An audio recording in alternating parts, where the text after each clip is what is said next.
ओम नमः शिवाय मेरे शिव के भक्तों। स्वागत है आपका मेरे YouTube चैनल पर। वैरागी बने तो जग छूटे, सन्यासी बने तो छूटे तन। महाकाल से प्रेम हो जब तो छूटे आत्मा के सब बंधन।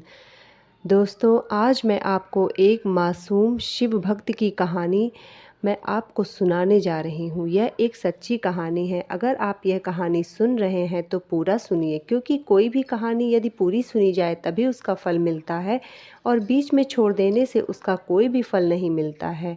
तो अगर आप भोलेनाथ के भक्त हैं तो आप यह कहानी ज़रूर सुने, आपको इससे ज़रूर कुछ ना कुछ सीख मिलेगी। प्रसिद्ध बनारस के काशी विश्वनाथ मंदिर का दर्शन कराते हुए हम इस कहानी को शुरू करते हैं। यह कहानी शुरू होती है शंकर नाम के एक अनाथ बच्चे से।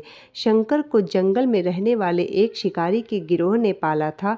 उसके पास कोई औपचारिक शिक्षा भी नहीं थी। वह केवल एक चीज़ जानता था, कैसे जीवित रहना है, शिकार करना है और उनको तथा जंगल के फलों को खाना और नदी के पानी को पीकर अपने आप को जीवित रखना है। एक दिन वह अपना रास्ता भटक गया तो उसने देखा कि कुछ लोग नदी के किनारे पे बने एक पत्थर की आकृति को चारों ओर से ज़ोर ज़ोर से चिल्ला रहे हैं। कुछ लोग उस पे फल और नारियल चढ़ा रहे हैं। शायद उसने सोचा यह कोई मकान होगा जिसमें लोग रहते होंगे, पर यह एक प्राचीन मंदिर था। लेकिन शंकर ने इसे पहले कभी नहीं देखा था और इसके बारे में जानने के लिए वह बहुत उत्सुक था। उसने तब तक इंतज़ार किया जब तक लगभग सभी लोग उस मंदिर से चले नहीं गए।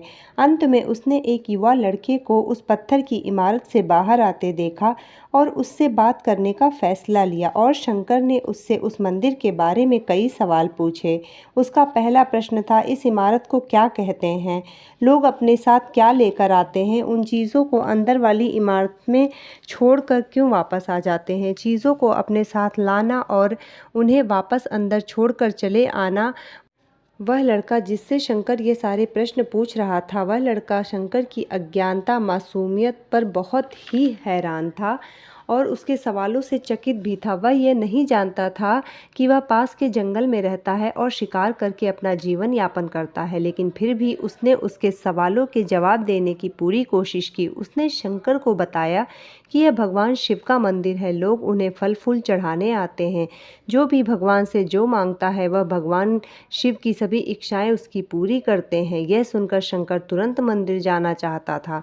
लड़के ने उसे अंदर का रास्ता दिखाया और शिवलिंग के बारे में बताया। शंकर ने मासूमियत से उस लड़के से पूछा, यह शिवलिंग क्या चीज़ है और हमें क्या देता है? लड़के ने बताया, हम शिव से जो मांगते हैं वह हमें दे देते हैं। हम सब ऐसा मानते हैं। लड़के ने कहा कि अब अंधेरा हो रहा है, मुझे घर जाना है और वह शंकर को वहीं अकेला छोड़कर चला गया। शंकर ने झिझकते हुए मंदिर में प्रवेश किया और वह एक कोने में बैठ गया और सोचा कि पत्थर किसी को कुछ भी चीज़ कैसे दे सकता है। इसीलिए उसने इसका परीक्षण करने का फैसला लिया और उसने पत्थर की प्रतिमा से कहा कि हे शिव, कृपया मुझे पर्याप्त शिकार करने दें ताकि मैं भूखा ना रहूं।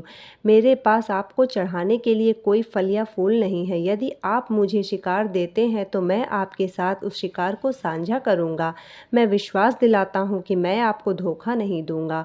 अगले दिन शंकर शिकार को गया और पूरे दिन तक उसे शिकार नहीं मिला और वह शिकार ढूंढता ढूंढता रह रहा था, लेकिन फिर भी उसे कोई शिकार नहीं मिला और वह भूख से तिलमिला रहा था। काफ़ी निराश हो गया था क्योंकि उसे शिकार नहीं मिल रहा था। तब दोपहर होने लगी और उसे बहुत प्यास भी लग रही थी और उसने कहा कि उस मंदिर के बारे में उस लड़के ने झूठ बोला। फिर भी उसने शिकार जारी रखा। जैसे ही शाम हुई उसने देखा कि दो खरगोश हैं और शंकर ने उन खरगोशों को मार डाला, क्योंकि उसने शिव भगवान से वादा किया था वह अपने शिकार को साझा करेगा।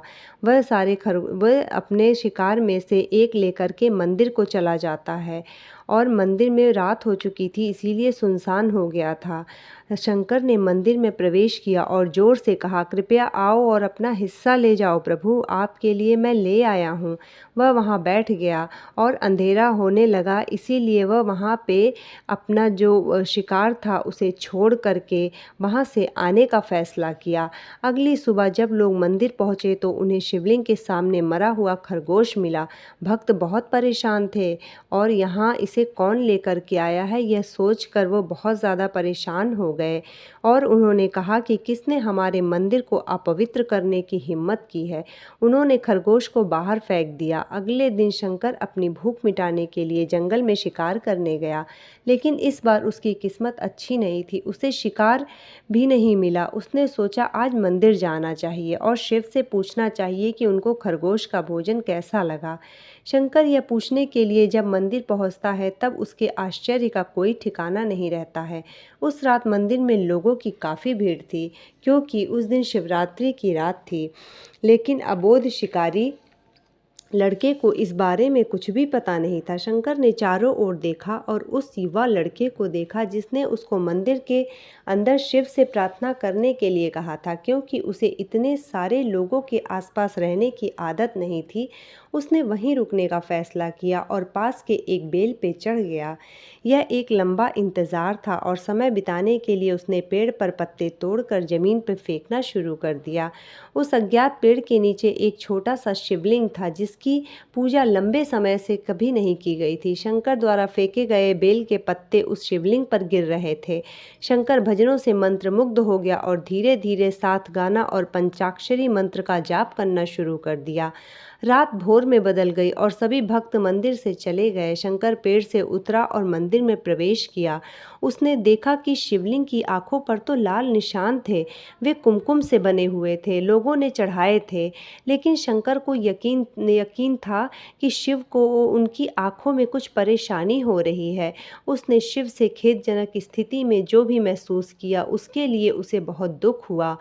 वे उनकी मदद करना चाहता था। उसने सोचा शिव यहाँ अकेले रहते हैं, बीमार होंगे तो उनकी देखभाल करने के लिए यहाँ कोई नहीं है। तब तक भक्त उनसे मिलने नहीं आ जाते तब तक तो यह अकेले रहेंगे। जब तक भक्त इनके लिए भोजन नहीं लाते तब तक ये अकेले यहाँ रहेंगे और इनको भोजन भी नहीं मिलेगा। शंकर ने एक रात पहले भक्तों को शिवलिंग पर जल चढ़ा शंकर ने सोचा कि इनके ऊपर इतना जल चढ़ा है, इनको ठंड लग रही होगी, शायद वह काँप रहे हैं। उसने सोचा आखिरकार वह केवल पत्तियों से ढके हैं, तो उसने शिव से पूछा, मेरे स्वामी मैं आपकी क्या मदद कर सकता हूँ? शायद कुछ खाना या दवा मैं आपकी सेवा कर सकता हूँ। शिव ने उसे कोई उत्तर नहीं दिया। शंकर ने सोचा भगवान वास्तव में बहुत बीमार हैं, क्योंकि वह वास्तव में बीमार हैं इसीलिए वह जवाब नहीं दे रहे हैं। वह तुरंत जंगल में गया और तुरंत कुछ औषधि व जड़ी बूटी लेकर के आया और लाल निशान पर जहाँ पे वो लेप लगा था, लाल निशान, वहाँ पे उसने उस जड़ी बूटी का एक लेप बनाया और लगा दिया। लेकिन तभी भी कुछ नहीं हुआ और लाल निशान वैसे का वैसे ही बना रहा।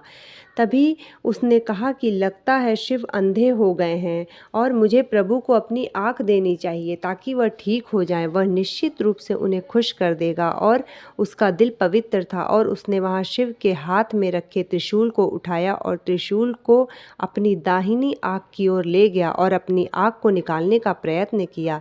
शंकर अनपढ़ था, उसे मंत्रों या पूजा के उचित तरीकों का कोई ज्ञान नहीं था, लेकिन उसकी भक्ति की कोई सीमा नहीं थी।